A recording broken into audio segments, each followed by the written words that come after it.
Este es el momento de escuchar. Este es el tiempo en el que Dios habla a través de su palabra poderosa. El mensaje del reino para todas las personas. Ven, ¿cómo estás? Somos una familia en Cristo. El mensaje del reino para todas las personas. Ven, ¿cómo estás? Somos una familia en Cristo. Ven, ¿cómo estás? Cristo nos une hoy.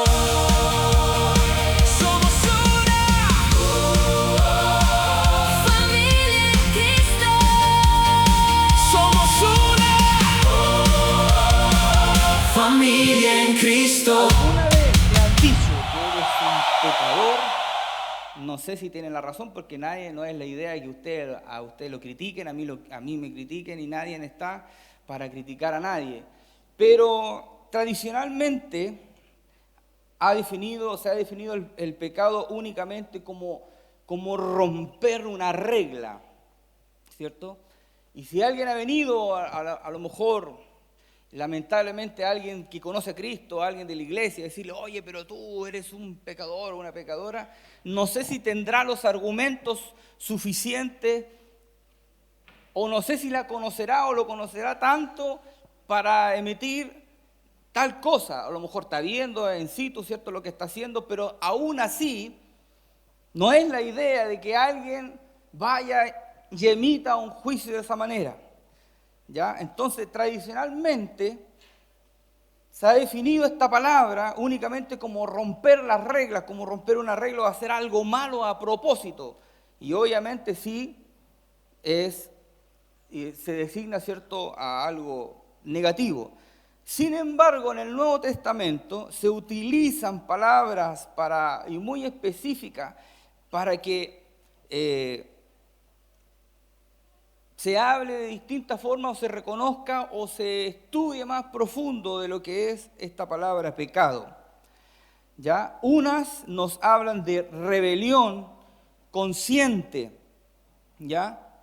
Y otras no nos hablan de rebelión, otras hablan de una condición humana desviada. Por eso es que cuando el pentecostal va y usted lo escucha en la calle, ¿cierto?, dice: alma desviada. Quizás por ahí está en lo correcto, porque hay una desviación en el ser humano por una construcción natural del ser humano desde el principio.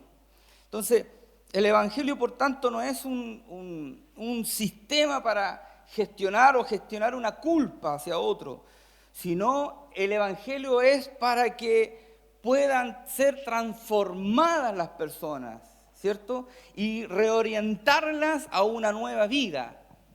Por eso que hemos estado estudiando en todas estas predicaciones la importancia de poder ser transformados. Todos los días debemos ser transformados. Todos los días debemos acercarnos a los propósitos de Dios. Entonces, en muchos lugares a lo mejor se apunta con el dedo del juicio, el dedo más de humillación. Y ahí usted, como un parlante: atención, atención, todos, fíjense todos abiertamente, como en una televisión. Y a veces también hay canales de televisión que juzgan mucho a las personas, o simplemente canales de YouTube donde concretan humillaciones hacia otros hermanos, personas que a lo mejor no están muy correctos de emitir cierto juicio. ¿Por qué hacerlo, cierto? Como si conociéramos a la persona que estamos o que están haciendo eso. Pero ahí está, es como un parlante ahí, ¿cierto?, que lo distribuye el mensaje, emite el mensaje a todas las personas. Y no sé si ese es el carácter, como dije al principio, del Evangelio. El Evangelio restaura, el Evangelio necesita restaurar al que está desviado. Quizás no tanto incriminarle lo que hizo, lo que hace, sino recuperar esa persona para que vuelva a su camino. Y ahí como dice, hay unos ojos, ahí dice, arrepiéntete, como vemos ahí de muy chistoso a veces los programas que hemos visto a lo mejor. Vamos a ir a Romanos capítulo 7 y verso 15.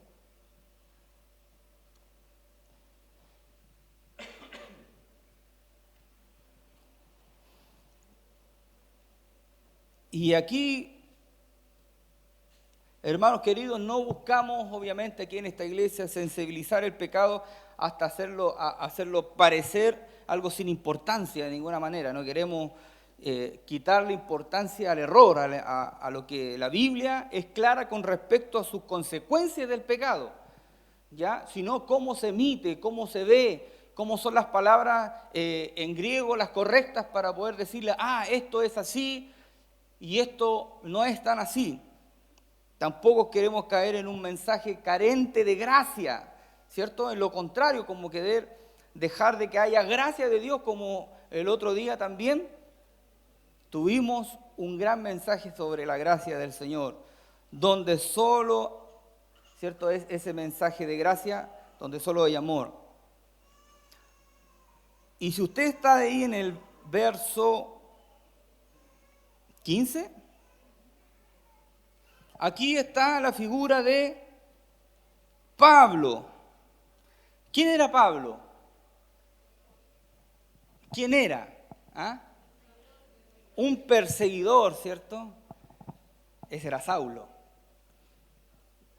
Saulo, un perseguidor de los seguidores, o sea, perseguidor de los seguidores de Cristo, ¿cierto? Iba, ¿cierto?, con intenciones de hacer daño a los cristianos o a las personas que seguían a Cristo, hasta que, usted sabe la historia, hasta que se le apareció, ¿cierto?, el mismo Señor, camino a Damasco en un caballo, diciéndole, ¿qué le dijo? Saulo, Saulo, ¿por qué me persigue? Oye, pero yo no estoy persiguiendo a ti, estoy persiguiendo a esos cristianos que piensan de esta manera, O sea, no lo dice el texto, pero ¿por qué me persigues? Obviamente usted y yo, los cristianos más chicos, porque cristiano, ¿cierto?, significa que somos pequeños Cristos o pequeñas personas seguidoras de Dios. Entonces, si alguien estaba persiguiendo a la iglesia, estaba persiguiendo a Cristo mismo, entonces, ¿por qué me persigues? Entonces, Saulo conoce ahí en persona la luz de Cristo, ¿cierto? Obviamente no lo condena, pero sí hace que transforme su vida y le cambia el nombre de Pablo, que significa, los estudiantes de los jueves, ¿qué significa Pablo? Pequeño. Ya. Entonces Pablo, ¿quién era también? Era un erudito, era una persona muy letrada, sabía muchos idiomas y más encima estaba en la mejor universidad, como ahora, ¿cuál es la mejor universidad que ahora tenemos en el mundo o acá mismo en Arica o en Chile? Él iba a la mejor universidad de su tiempo, a los pies de Gamaliel. Esa era la mejor. Entonces, siendo Pablo, leemos el texto y espero que no sea enredado lo que vamos a leer, pero sí lo vamos a poder quizás leer en otra traducción también. Porque lo que hago no lo entiendo. Pablo está diciendo eso. Pues no hago lo que quiero, sino lo que aborrezco. Eso hago. Y si lo que no quiero, esto hago, apruebo que la ley es buena. De manera que ya no soy yo quien hace aquello. Bueno, entonces, ¿quién es? Sino el pecado que mora en mí. Esa desviación del ser humano que mora en nosotros. Bueno, en él. En él.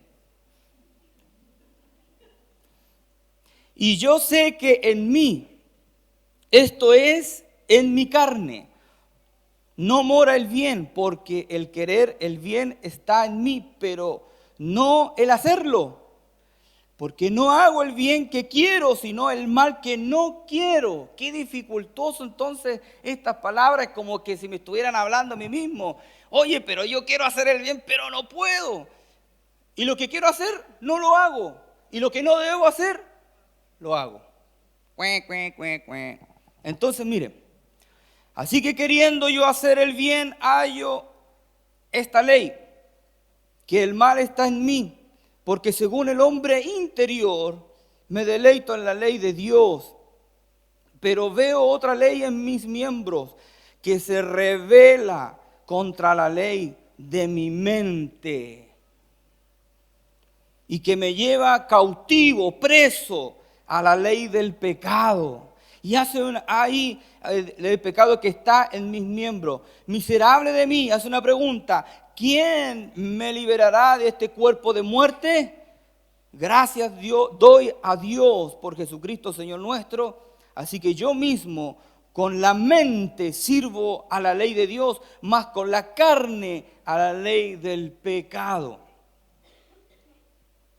¿Está muy enredado entenderlo? ¿No? Entonces Romanos 7:15 dice que cuando el apóstol dice lo que quiero hacer no lo hago, no es que nos tratemos de comparar, pero está en nuestro día de hoy, ¿cierto? En el día a día, lo que quiero hacer no lo hago, y lo que debo hacer y lo que no debo hacer, eso hago. No está hablando de un hipócrita o un rebelde, está hablando como un ser humano que le cuesta dar al blanco. Es el desvío, el pecado, está en su carne desde Adán. Es por eso que les muestro una palabra que traducida pecado, pero que significa fallar el blanco. Es como un arquero que tiene una flecha y que apunta y tiene ese deseo correcto, pero falla. ¿Cuántos se identifican con ese arquero? Entonces, como 3 palabras que a lo mejor podemos tomar aquí dentro de esa palabra pecado que conocemos todos. Ahí está, dice, describe a un arquero que tiene el arco tenso, apunta al objetivo correcto, con la intención perfecta, es lo que quiero hacer. Bueno, no, eso no hago, pero con la intención perfecta, pero la flecha se desvía y no da en el centro. Y ahí hay 3 palabras: armatía, fallar al propósito de Dios, ¿cierto? Fallar al blanco. La segunda palabra, paraptoma, dar un paso en falso o caer.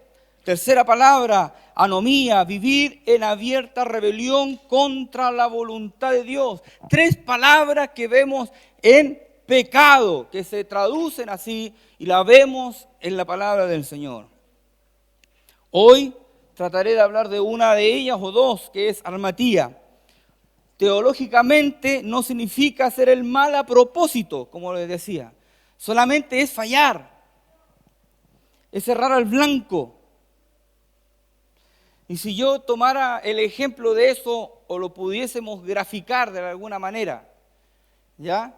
Levánteme la mano quien quiere tomar hoy y ser parte de una actividad para que podamos entender mejor. Mire, como yo no vengo preparado, voy a tomar esto aquí, acá. Ay, está complejo, mejor alejemos la guagua de ahí. Y como no vengo preparado, mire. Vamos a ver. Ahí está. Ese es el blanco. Y como usted ya me habló, le vamos a pasar una flecha. Y usted como un arquero, tratando de hacer lo correcto, ¿cierto? Desde aquí va a tomar el arco y le va a tratar de ayuntar ahí. Venga para acá, hermano Lucas, a ver.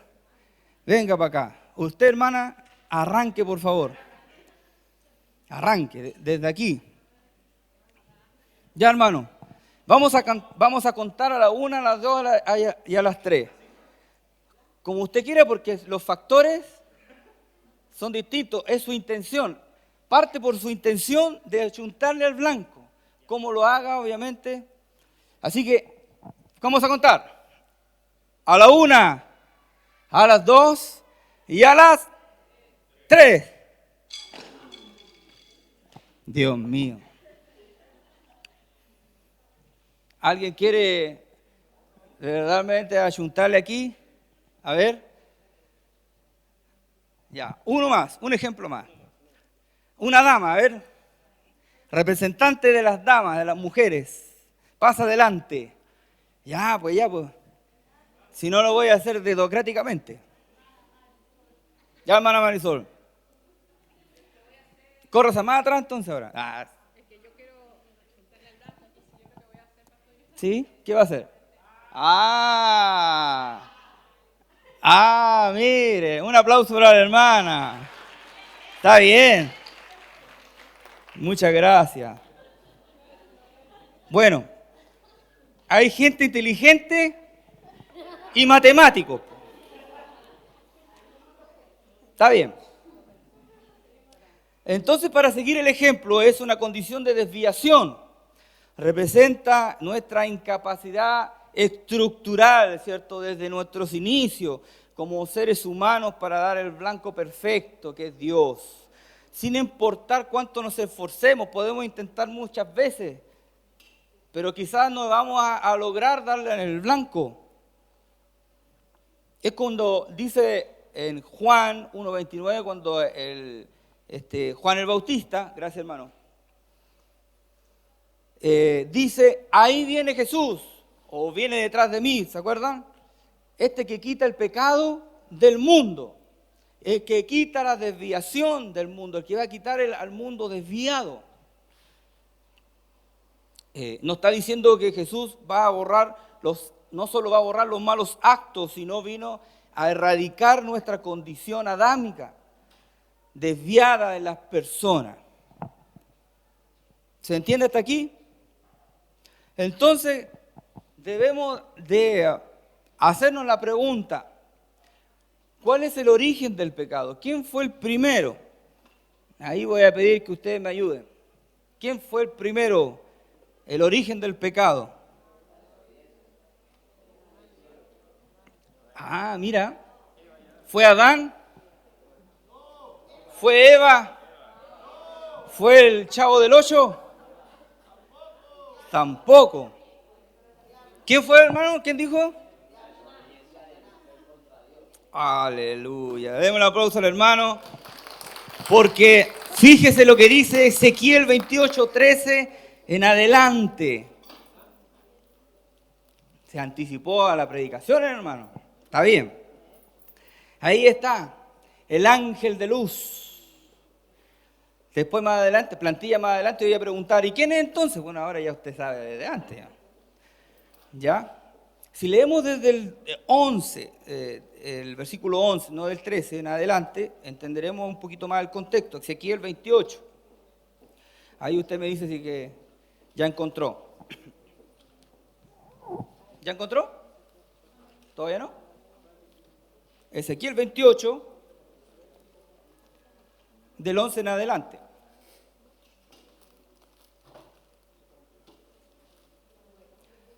Dios también me dijo, Ezequiel, entona un canto fúnebre por el rey de Tiro. Ajá, ¿todo bien? Ya. Y dile de mi parte lo siguiente, tu rey de Tiro era perfecto en todo, tu sabiduría y tu belleza no tenían comparación. 13. Estoy en otra versión.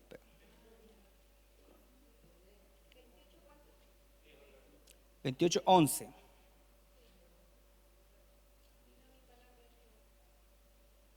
Ya, entonces voy a cambiar la versión.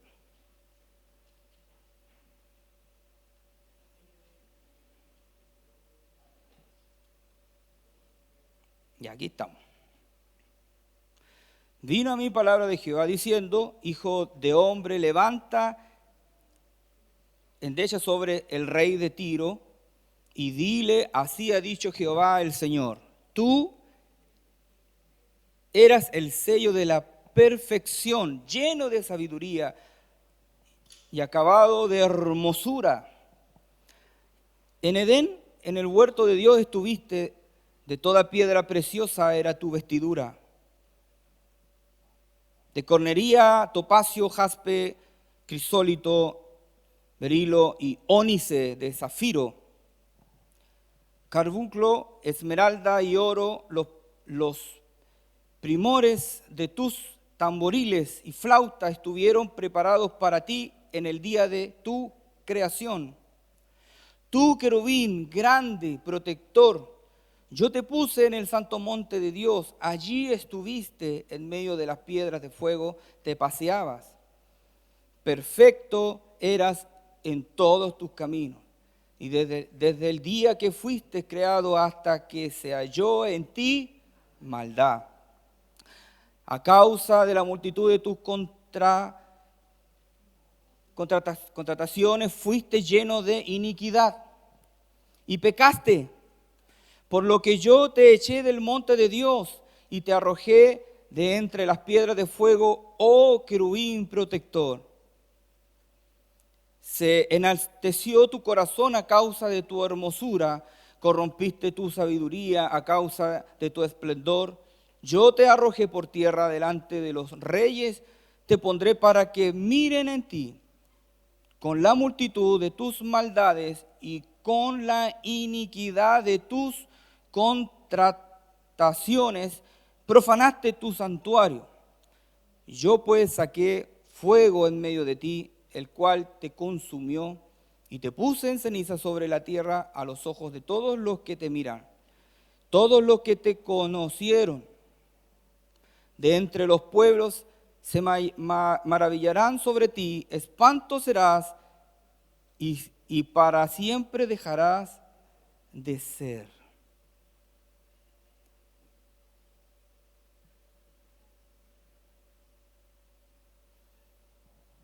¿Se fija? Tiro era una ciudad rica y poderosa y orgullosa. Su rey se había exaltado a sí mismo diciendo prácticamente que era un dios. Ezequiel 28:2, ahí más o menos sale esa parte. Dios entonces pronuncia un juicio contra el orgullo, la autosuficiencia, su riqueza y su rebelión contra Dios. Está hablando de un rey. Le dice a Ezequiel que le hablara al rey. Pero de repente que cambian las palabras como es Dios y sale esta imagen, ¿cierto? De quien estaba representando al rey de Tiro. Estaba representando la imagen de un orgulloso, de uno que quería la gloria de sí mismo, quería la gloria de Dios, quería su riqueza y hace rebelión o hizo rebelión contra Dios. Ese era obviamente, la luz más bella que estaba ahí, de piedras preciosas y todo lo que leímos en la palabra del Señor. Seguimos otro ejemplo en Isaías 14. Y ahí está un poquito más gráfico. En Isaías 14, 12, 15, como sale ahí, con una simple imagen, a lo mejor de fondo, de una imagen caído con las contrataciones que hacía con los otros. Y acá referimos una de las palabras de pecado, que traducida es rebelión, que hizo un negocio con ello, hizo algo para negociar su salida o algo así, que traducida a lo mejor en una palabra simple, no sé si lo he escuchado, mercachifle, como algo que hace un negocio cochino, un negocio no digno. Entonces, Isaías 14, 12, 15, como caíste del cielo, oh lucero, hijo de la mañana, cortado fuiste por tierra, tú que debilitabas a las naciones, tú que decías en tu corazón, subiré al cielo en lo alto y junto a las estrellas de Dios, levantaré mi trono y en el monte del testimonio me sentaré. A los lados del norte, sobre las alturas de las nubes, subiré y seré semejante al Altísimo, mas tú, derribado eres hasta el Seol y a los lados del abismo. Entonces el contexto inmediato de esto es una profecía contra el rey de Babilonia también. En Isaías 14:4, Dios está anunciando la caída de un gobernante que se había engrandecido y había oprimido a las naciones. Dice entonces, pronunciarás este proverbio, cuando habla más atrás en Isaías 14:4, pronunciarás este proverbio contra el rey de Babilonia. Entonces pasa lo mismo, habla sobre el rey de Babilonia, ¡pam!, pero aparece este mensaje iluminado, donde aquí declara Dios las cinco declaraciones orgullosas. Subiré al cielo, levantaré mi trono, me sentaré en el monte del testimonio, subiré sobre las alturas de las nubes y seré semejante al Altísimo. ¿Hay algún ser humano que declare o que diga que eso está bien? Es un error. La esencia del pecado aquí no es simplemente desobedecer, creerse el máximo cuento, como diríamos los chilenos, ¿no? Sino querer ocupar el lugar que no le pertenece, que le pertenece a Dios. Y Dios no comparte su gloria con nadie, porque Él es el Señor glorioso. ¿Sí o no? Entonces, este es el gran principio bíblico. El hombre se exalta, Dios lo pone en su lugar. Dice la Biblia, lo humilla. Pero el hombre se humilla, ¿y qué pasará? Será enaltecido. Ese es el principio bíblico. En vez de decir y cometer el error dentro de las tres palabras que dijimos anterior, que se las voy a repetir obviamente, debemos humillarnos delante del Señor, porque es el principal pecado que tuvo, el primero que hizo pecar, ¿cierto?, a muchos, y hizo una rebelión, pero Dios no lo aguantó ni una y lo tiró para abajo. Ahora díganme los televidentes, los que están ahí, Dios es malo porque los tira para abajo. No. ¿Qué nos creemos nosotros para rebelarnos contra Dios, el Señor y Creador del mundo, de la tierra y de todas las cosas? Esta es la palabra entonces que podemos definir en el ejemplo del primer pecador de la historia, no sé si de la historia, anomía, la rebelión. El arquero toma el arco, el mismo ejemplo, pero este no es que intenta hacer algo, simplemente lo rompe. ¿Qué me interesa a mí el blanco? ¡Ta! De una, lo rompe por la mitad. Y más encima con ese, mira al juez o mira a otro, a sus ojos más encima, y le dice, tus reglas no me importan para nada. Así fue Satanás. Yo creo que fue ahí, estaba en su orgullo, en su corazón, en su mente, todo estaba conectado. Yo hago lo que quiero, a lo mejor le decía. Un desato total.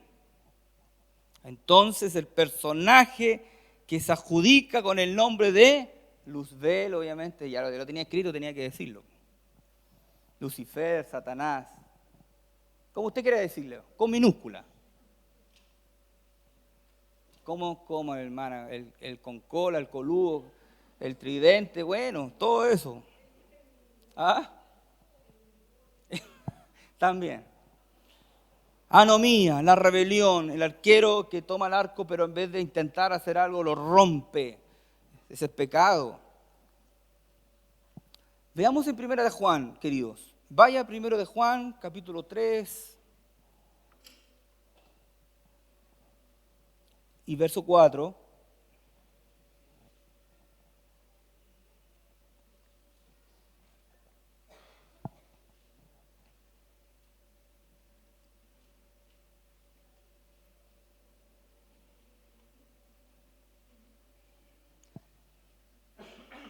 Primero de Juan, capítulo 3 y verso 4. En la Reina Valera, voy a leer para que no nos confundamos. Solamente este verso dice así: todo aquel que comete pecado infringe también la ley. Vamos a esperar. Primera de Juan, capítulo 3 y verso 4. Todo aquel que comete pecado infringe también la ley, pues el pecado es infracción de la ley. Anomía, el pecado que infringe la ley, que rompe la ley, que no le importa las leyes de Dios, que le da lo mismo, que se revela. Entonces, aquí Juan equipara el pecado en su peor expresión de la anomía, la palabra pecado, vivir como si Dios no hubiera puesto ninguna regla. Esa es la traducción de Primera de Juan, lo que quiere decir. Vivir como si Dios no hubiera puesto ninguna regla o ningún orden para llevar. Y en Mateo capítulo 24 y verso 12, habla de que la multiplicación de la maldad se ha expandido. Y aquí está la misma palabra, anomía. Mateo 24, 12, por haberse multiplicado la maldad, el amor de muchos se enfriará. ¿Qué hizo este personaje? Hizo una rebelión a donde estaba. Conversó con los otros ángeles y empezó a meter la lengua venenosa y no sé cómo decía, no sé cómo hablaba. A lo mejor tenía otra voz. Pero yo me imagino ahí, oye, pero mira Dios. ¿Ah? ¿Qué se cree? Mira cuando está en el monte ahí y alumbra, míralo como alumbra. Hizo una rebelión ahí con los otros. Por haberse multiplicado la maldad, el amor de muchos se enfriará. Jesús aquí profetiza en los últimos días que no solo habrá errores o debilidades, sino una multiplicación de anomía, de este pecado revelado, este pecado que rompe reglas, que no le interesan las reglas, que rompe el arco, ni siquiera quiere intentarlo. El rechazo total a la ley de Dios y a la moral. Esa rebelión generalizada es lo que apaga el amor a la sociedad. Ayer estábamos en la feria entregando amor. Había comida rica. Había corte de cabello como las personas querían, no como el cortador de cabello lo quisiera. Que me gusta decir eso. Había atención, ¿cierto?, con un profesional también en el área legal. Había, ayúdeme, juegos infantiles. Había regalo de ropa y juguete. Atención primaria en salud. No vamos a decir los nombres porque tendríamos que cobrarle, obviamente, por la publicidad. Había un stand de oración y muchas cosas más. Había conversación con los profesionales o las personas que quisimos también conversar. Con la señora Edith, con la señora que ayuda a la gente para que tenga su casa de buena manera, honestamente. Por eso la saqué a conversar. Porque hay muchas personas que engañan a las personas y cuando pasan 4 años de esperar su vivienda, el comité era una farsa. Por eso la traje a conversar. En definitiva, ¿qué es lo que había en toda la feria? Amor, ¿cierto?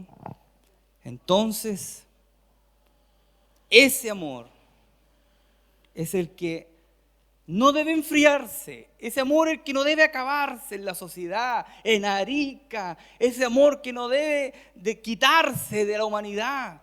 ¿Ah? A lo mejor hay un dilema, algo quebrantado en la humanidad por algo que está atrás o por la imagen caída, pero vamos a llegar al final y lo vamos a definir. Oh, Señor. Nada tiene que apagar el amor de Dios en la sociedad.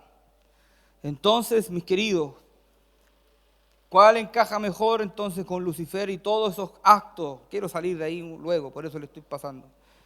¿Ya? Si seguimos con esta interpretación tradicional, si vemos estas tres palabras, se las vuelvo a mencionar. Armatía, sí podría ser porque sí pecó. Paraptoma podría describir su caída o su transgresión, pero amonía es la correcta porque considera que es una rebelión, es la oposición consciente a la autoridad de Dios. Esa es la que se adjudica el diablo. Encaja muy bien, encaja muy bien. Y en Ezequiel 28:15 dice, se halló en ti maldad, al rey de Tiro, se halló en ti maldad. Aleluya. Fíjese bien, ¿cuál es entonces la realidad actual? ¿Cuál es el sistema o algo que tiene que liberar a las personas del ciclo de la culpa? Y muchos cristianos también tienen que ser liberados de este ciclo de la culpa, que viven frustrados en un ciclo constante de confieso y después fallo, y que lo intento y que fallo y me siento culpable, voy ante Dios, le pido disculpas, lo confieso de nuevo y después fallo y después voy de nuevo, lo intento y está en ese ciclo de culpa. Aquí yo puse 3 personas inventadas, con edad más encima. Emma de 35 dice exitosa, valiente, muy positiva, ansiosa. No voy a poner un pero, eso no es un pero. Ansiosa, puede ser de cualquier cosa. Priscila, con 18 años, buena alumna y sentimentalmente inestable. Y aquí vemos un varón más de edad. Esteban, con 50, empresario sin necesidad económica, depresivo y triste. ¿Cuál es la realidad de hoy en la sociedad entonces? Habrá un ciclo de culpa por ese pecado que no hemos entendido qué significa. Porque siempre cuando se habla de pecado, escuchas pecado, entonces he quebrado todo. Y no. Como le dije, no intentamos de suavizar el mensaje. Solamente como usted se fijó, cuando el arquero tiene la condición y tiene la actitud de hacer este gesto es porque ya no hay rebelión en él, porque lo quiere intentar, porque quiere hacer las cosas bien, porque quiere agradar a Dios de alguna manera, porque quiere agradar a su familia, lo intenta y se esfuerza. Pero el tema no es el arco ni el arquero, el tema es la flecha que se desvía y no llega al blanco. Pero yo les invito para seguir esforzándonos y seguir intentándolo. Y que esto que yo he denominado el ciclo de la culpa no esté en ninguno de nosotros, ni siquiera en los que están afuera. Que quizás les falta Jesucristo en sus vidas y están en ese constante ciclo de culpa. Se culpan, se estresan, tienen depresión y cometen errores. Errores que nunca más van a volver a cometerlos. Como quitarse la vida. Entender que su lucha, armatía, es una desviación y no una rebelión deliberada como Lucifer. Entonces, entendiendo eso, mis queridos amigos, hermanos, les quitará un peso de la condenación estructural y constante que tiene el ser humano. Lo dijo el pastor Ezequiel en el taller de matrimonio. Dijo hartas cosas que yo creo que liberaron el peso a las personas de querer a lo mejor culparse por cometer un pecado entre sus matrimonios. Y no era tan así. Solamente hay que saber comunicarse, solamente hay que saber entenderse, solamente hay que tratar, ¿cierto?, de involucrar más a Dios en nuestras vidas para que haya un buen resultado y para lograr que esa flecha llegue ahí al blanco. Pero amigos, hermanos, no es lo mismo a alguien que le cueste, ¿cierto?, salir de ese pecado regalón. Quiere, salir de ese pecado regalón, lo intenta, se mantiene, pero falla y se arrepiente cada vez. No es lo mismo al que le gusta mantenerse en ese pecado regalón intencionalmente, no es lo mismo. Y sigue lo mismo intencionalmente, conscientemente. Y solo llega en su conciencia el remordimiento en su vida. ¡Ay! Cuando lo hice. ¡Ay! Le duele. Pero al final no hace nada para corregirlo. Solamente toma la acción nuevamente. ¡Ay! Y se duele. No se arrepiente de corazón. Ya vimos domingos anteriores qué es lo que era el arrepentimiento. No es lo mismo arrepentirse que tener remordimiento. Son actos distintos. La verdadera naturaleza del arrepentimiento, como armatía, es una condición de desvío. No se soluciona solo con confesión, se resuelve con transformación diaria, y eso apuntamos. Porque ¿qué dice Romanos 12? No nos conforméis a este siglo, sino transformados por medio de la renovación de vuestro entendimiento. ¿Para qué?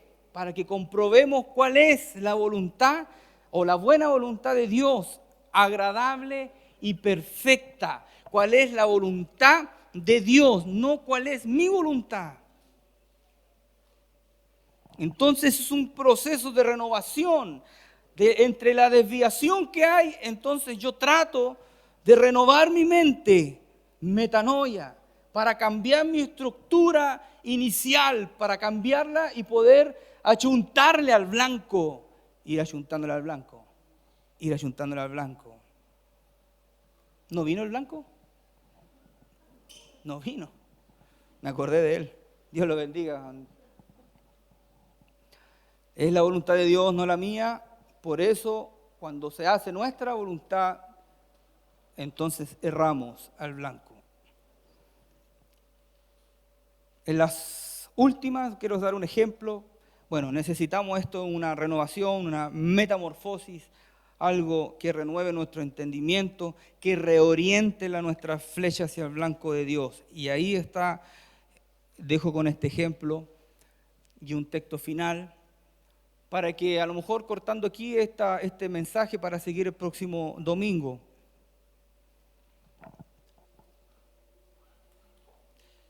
Pensemos en un matrimonio, una familia. Armatía, ¿cierto? Que es la condición. Un esposo ama profundamente a su esposa. ¿Quiénes de los presentes ama profundamente a su esposa?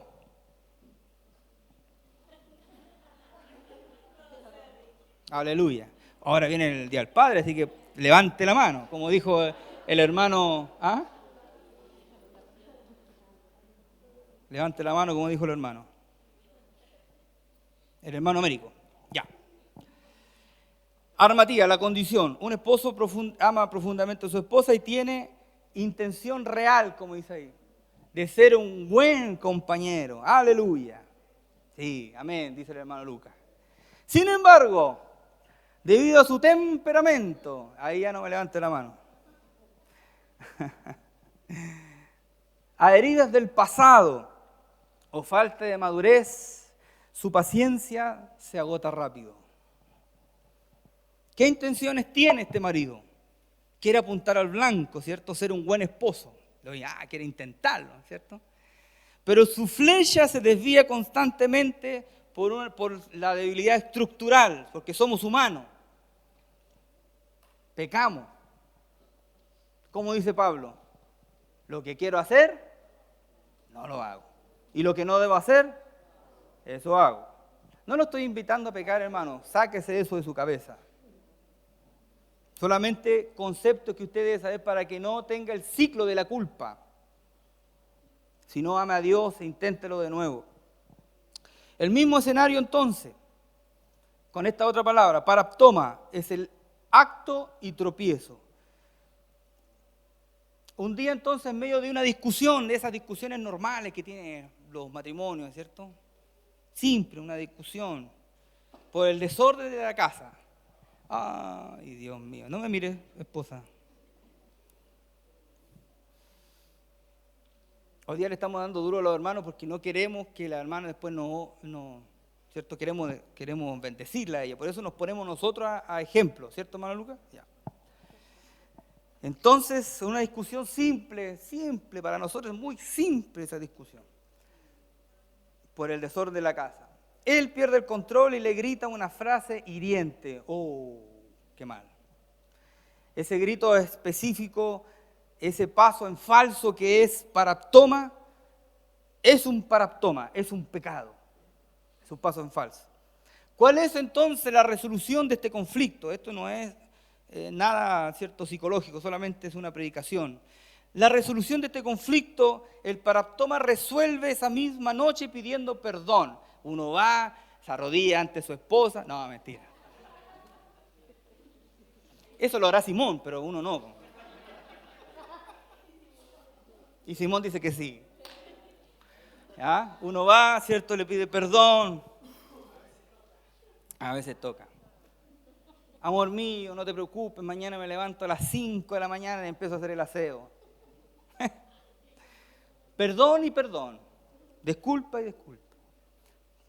O perdóname por lo que dije. Y se restaura. Y se restaura la paz ahí. Pero la armatía, la tendencia a perder la paciencia, como en el ejemplo anterior, requiere que el Espíritu Santo transforme el carácter día a día. Una cosa es venir, ¿cierto?, como el pecado, que uno va y pide perdón. Y esto otro es la acción de ir al Espíritu Santo para que nos transforme cada día. Y es por eso que le quiero dejar con este texto y para que oremos juntos. 2 Corintios 5:17. De manera que nosotros de aquí adelante a nadie conocemos según la carne, y aún si a Cristo conocimos según la carne, ya no lo conocemos así. De modo que si alguno está en Cristo, nueva criatura. Las cosas viejas pasaron. He aquí son todas hechas nuevas. Estructuralmente el ser humano ya con esto no debe pensar y decir que yo tengo un tema con la estructura anterior, con la imagen caída.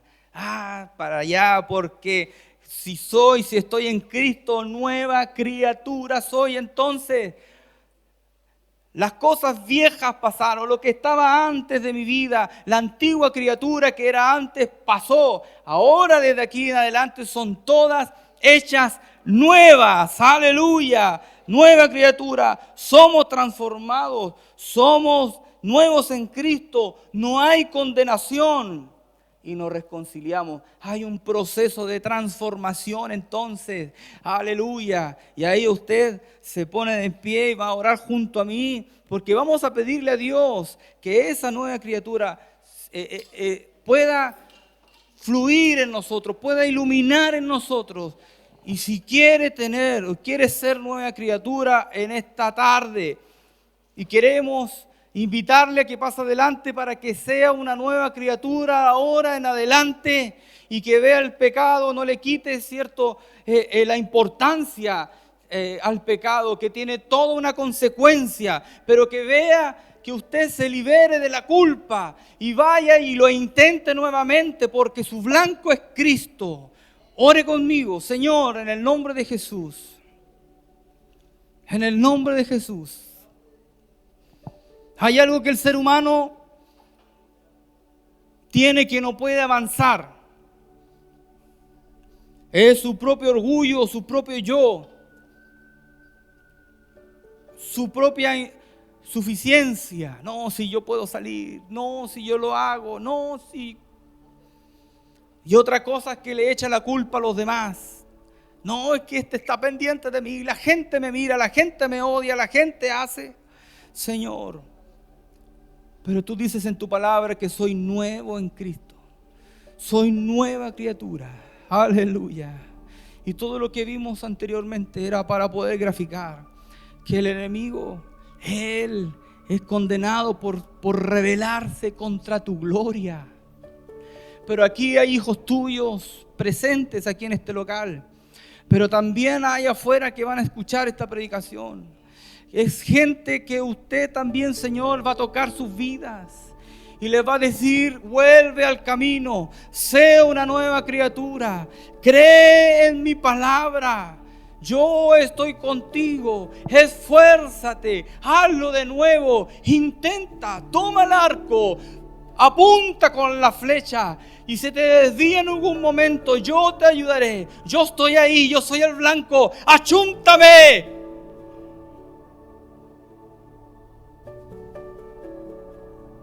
¿Quiénes son los que quieren dar al blanco en esta hora? Queremos orar por ti. ¿Quiénes son entonces los que quieren ser nueva criatura en esta tarde? Queremos orar por ti.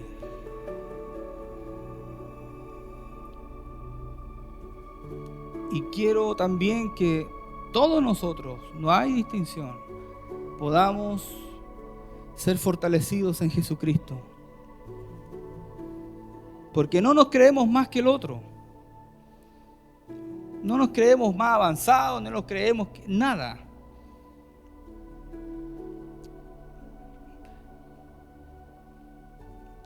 El próximo domingo, Dios, permítame, Señor, graficar esto. Cuando tú estabas en agonía en el huerto de Getsemaní, estabas como abandonado. Y ahí había un acto importante que muchos de nosotros sentimos alguna vez, que estamos abandonados, que estamos solos. Estamos solos. Por eso viene el sentimiento de culpa. Jesús no sintió culpa por ellos, no, estaba orando con el Padre. El acto, ahí veía a sus compañeros que estaban durmiendo y les dijo: no poder estar un poquito más de rato y pendiente, orando conmigo. Se sentía solo.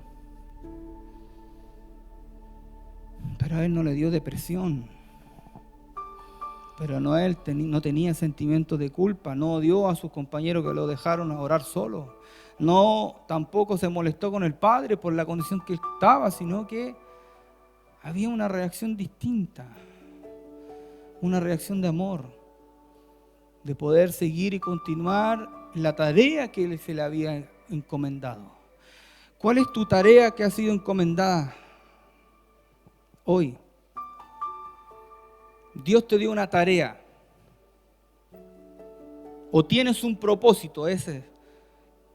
Te lo digo de otra forma. Tú tienes un propósito en Dios. ¿Quieres cumplir el propósito que Dios puso en ti? ¿O quieres rebelarte contra sus reglas y sus leyes? Y hacer chimuchina, como dicen los hermanos ahí entre medio, para poder desvirtuar todo lo que es amor en Dios, para que una iglesia crezca. Nosotros tenemos el interés.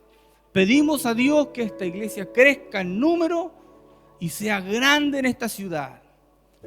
Son sueños que tenemos, de que este local no dé abasto y podamos tener que comprar otro o poder poner gente arriba, pero gente que también pueda definirse que cumple su propósito. Aquí todos debemos de cumplir un propósito para Dios. Nadie viene a sentarse a escuchar y mañana hace lo que quiere o mañana le da lo mismo. Seguimos cumpliendo el propósito que puso Dios en nosotros. Aleluya, aleluya. Dios te bendiga. Dios te bendiga a todos los que quizás por dentro dijeron: Señor, sí, yo quiero cumplir mi propósito. Dios te bendiga. Dios bendiga también y oriente a todos los que a lo mejor están confusos sobre este propósito. Dios bendiga también esas almas y esos corazones.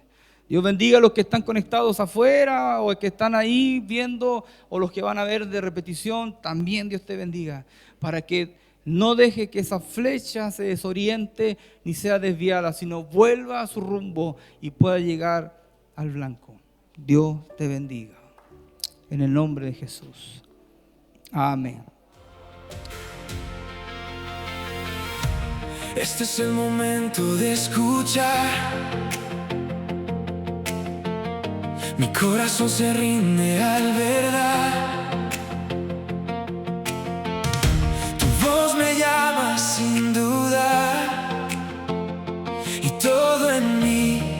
quiere despertar. Y donde el cielo se abre, yo puedo ver tu luz. La noche ya no manda, si hablas tú.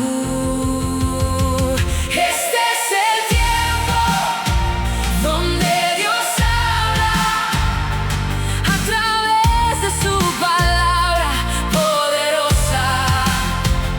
Este es el tiempo donde Dios habla y mi alma se postra gloriosa.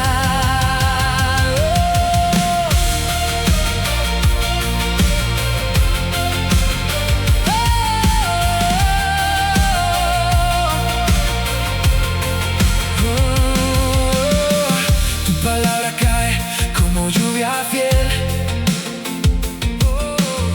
sobre la tierra seca de mi ser. Rompe el silencio, trae poder y me devuelve la fe otra vez. Y donde el cielo se abre, yo puedo ver tu luz. La noche ya no manda, si hablas tú. Este es el tiempo donde Dios habla a través de su palabra poderosa. Este es el tiempo donde Dios habla y mi alma se postra gloriosa. Háblame hoy, yo quiero oír tu verdad en mí, me hace vivir. Háblame hoy, te quiero seguir. Tu voz es fuego dentro de mí. Este es el tiempo donde Dios habla a través de su palabra poderosa. Este es el tiempo donde Dios habla y mi alma se postra gloriosa. Este es el tiempo donde Dios habla. Tu palabra reina sobre todo. Este es el tiempo donde Dios habla y en tu presencia lo veo todo.